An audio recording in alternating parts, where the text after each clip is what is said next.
সুলাইমান হক জোয়ারদার চুয়াডাঙ্গা ১ আসনের সংসদ সদস্য, টানা ৩বারের সংসদ সদস্য উনি।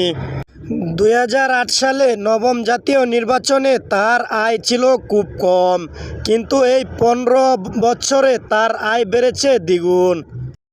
তার বিরুদ্ধে দুর্নীতি, ক্ষমতার অপব্যবহার এবং বিদেশে টাকা পাচার করার খবর পেয়েছে দুদক। যে অভিযোগটির প্রাথমিক সত্যতা রয়েছে। মাগুরার ১ আসনের সাবেক সংসদ সদস্য সাইফুল ইসলাম শেখর, তার বিরুদ্ধে অনেক অভিযোগ উঠে এসেছে। প্রায় ৩০ শতক জমি তার নামে করে নিয়েছে এবং প্রচুর ধনদৌলত জমিয়েছে।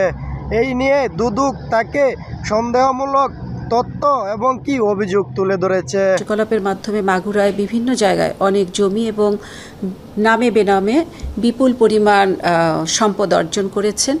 ফরিদপুরের সাবেক মৎস্য ও প্রাণী সম্পদ মন্ত্রী আব্দুর রহমান, তার বিরুদ্ধেও নানান অভিযোগ উঠে এসেছে।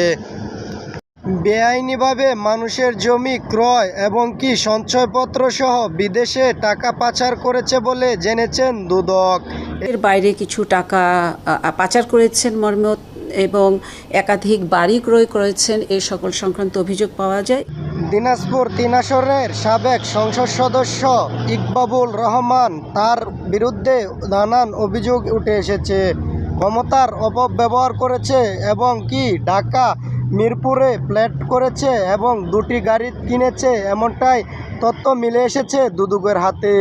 এই নিয়ে দুদক বিশ্লেষণ করছেন। সে ফেরত আনাবার একটা ব্যবস্থা করা হয়। রাজীব আহমেদ,